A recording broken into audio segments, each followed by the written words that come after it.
guys, how are you? This is Loise. Welcome back to my channel. I hope you're well and safe wherever you are. If this is your first time here, you are welcome. If you're my usual follower, thank you so much for your support. Today's video is about fraud with regards to Canadian immigration. This video, the reason I'm making this video is because every day I wake up to an email from someone who has been conned.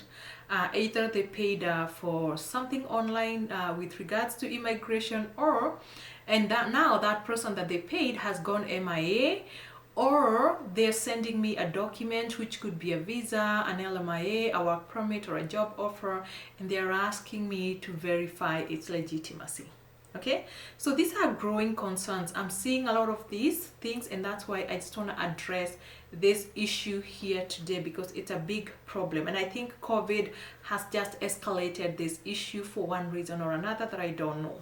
Okay, right, I just want to say I'm a regulated Canadian immigration consultant, and I am based here in Calgary, Alberta.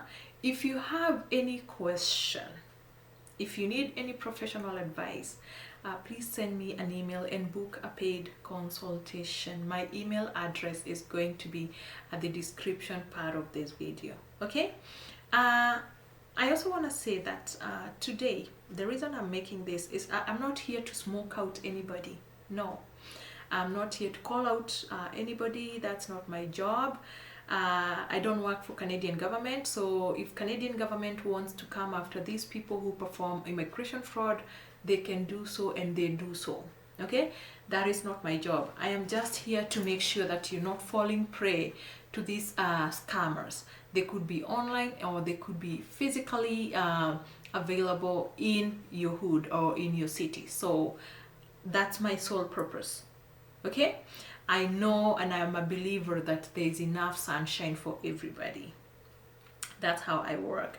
And when I say there's enough sunshine for the legitimate people and the fake. We all coexist in the same space, and it's up to you to fall under the right sunshine, because now if you fall under the scammers' sunshine, it's gonna be scorching, and I do not want you there. That's why I'm making this video. I just had to make that very clear.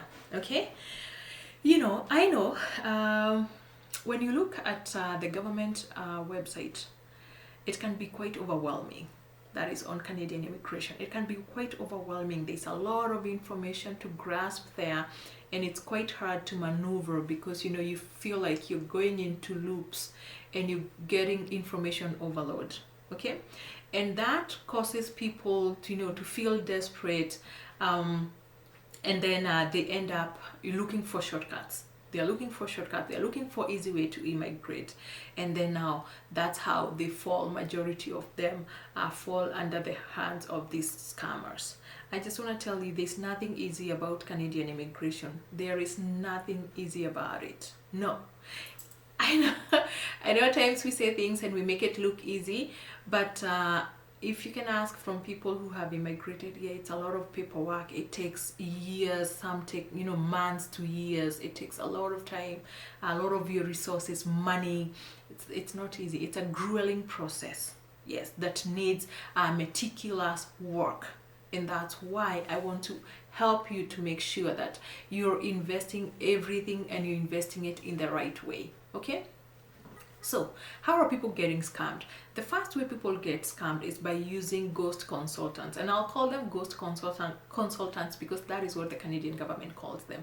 These are people who come to you and they appear legit. You know, some of them even have websites, and they say they're offering Canadian immigration for pay. They ask you to pay, and then they run away with your money, or they mess up your file. They use fake documents. They do stuff like that. The only people who are authorized to offer Canadian immigration in this country are either lawyers or immigration consultants in good standing with IRCC.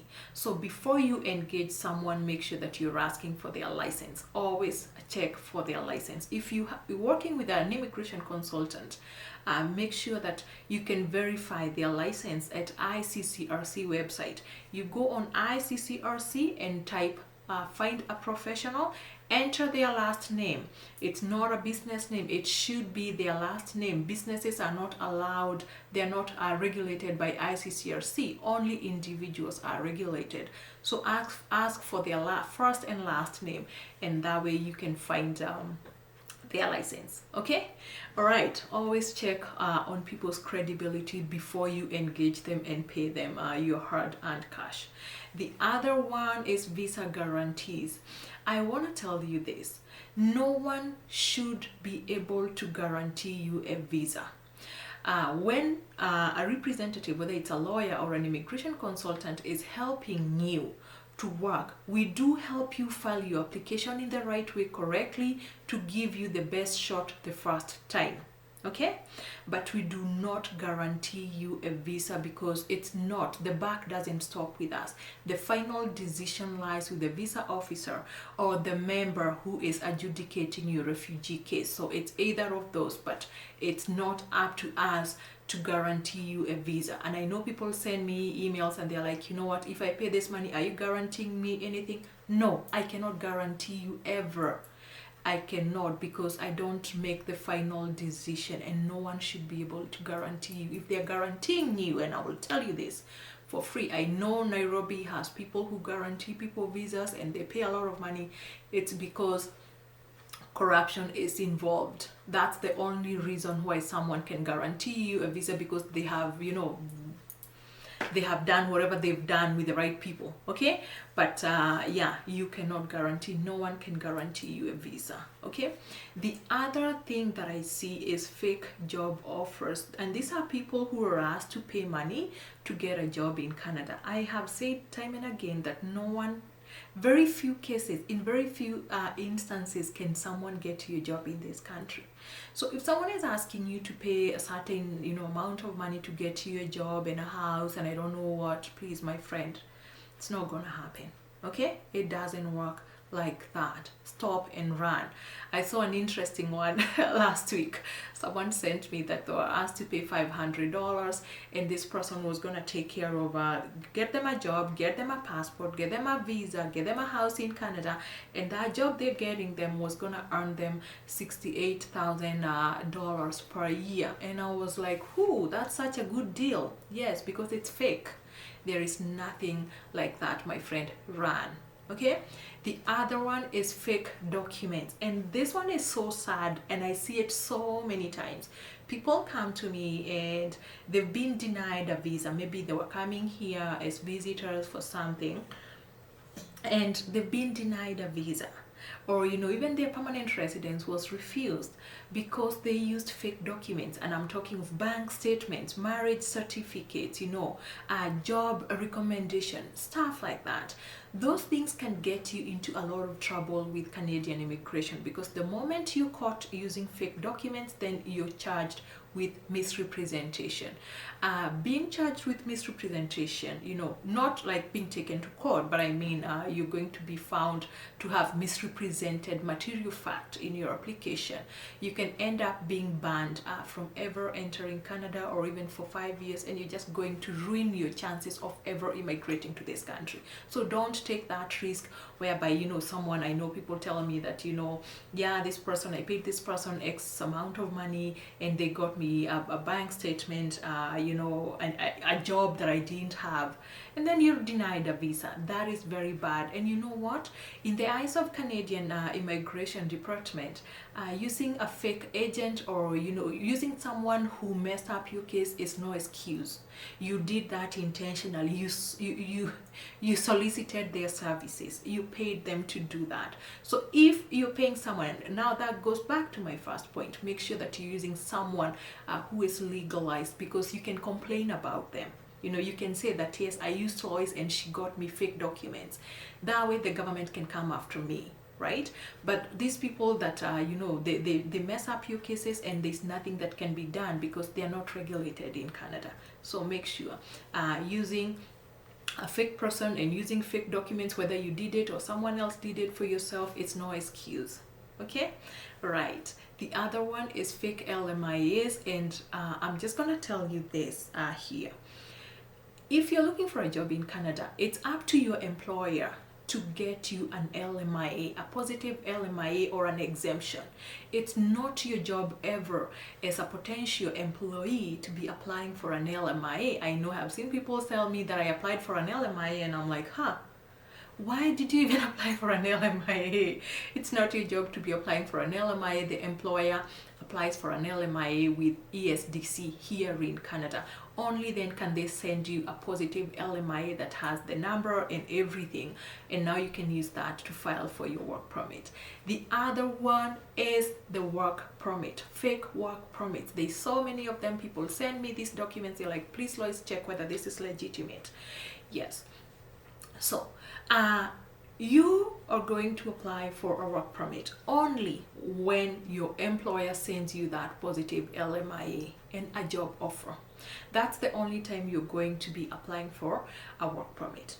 But you cannot apply for a work permit for a job you didn't apply for, right? Someone just surprised you out of the blues, right?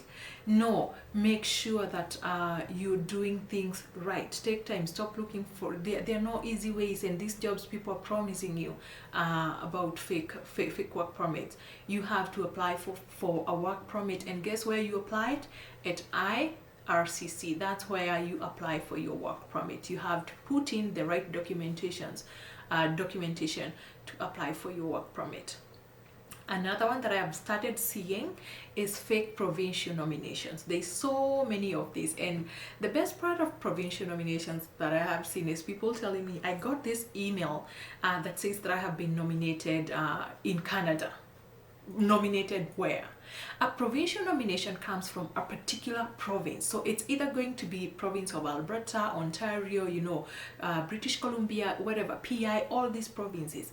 It's going to come from the province, from the government of that province, and it's gonna come on a legal paper, right?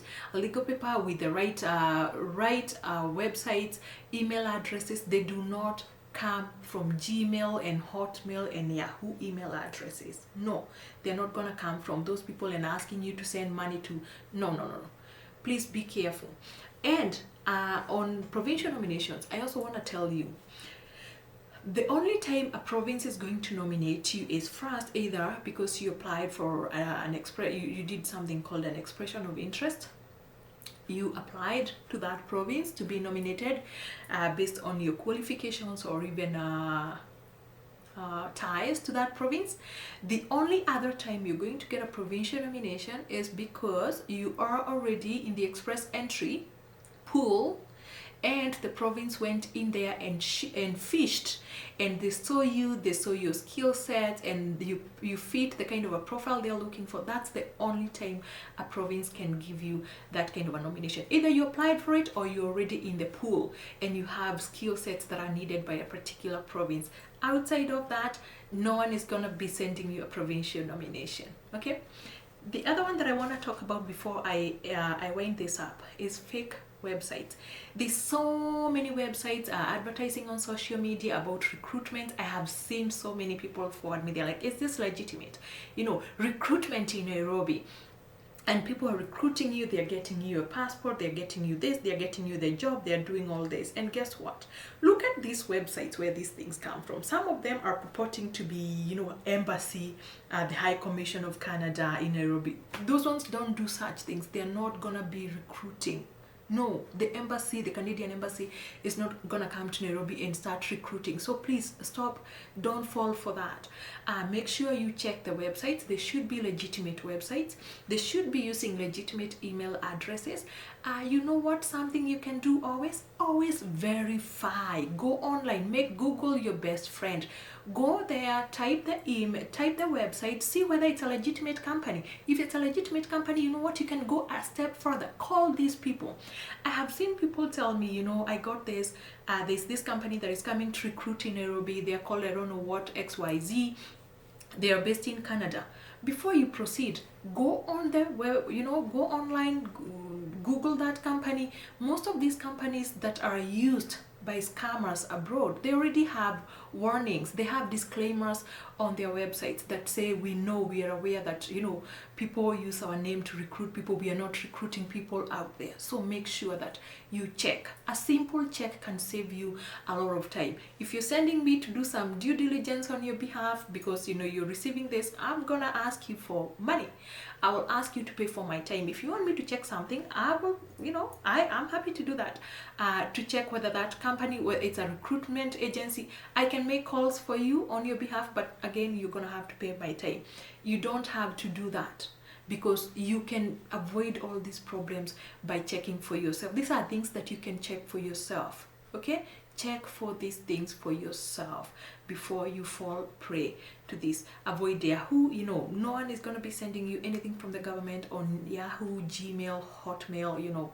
Please, no, no, no, no. The other thing that I have seen as scammers have really become smart. They know, especially Africans, we have a tendency to trust, you know, white sounding names. So they come up with names like John Smith. My friend, that John Smith you're engaging with maybe in your hood. Yeah, maybe some prince from some country, fake prince, you know. So please be careful. Don't fall prey to these people. Take your time, no rush, you know, think over things, ask questions, ask for licenses, ask for agreements. If you're going to be paying someone a big amount of money to work for your application, you should have a retainer agreement. Make sure that you're asking for retainer agreement, something that lays everything out, the scope of work, what is to be done, when things are to be paid, and where you can complain in case you have a complaint. Okay, all right. Thank you so much for tuning in. Thank you for watching. I will see you this weekend with another video. Bye now.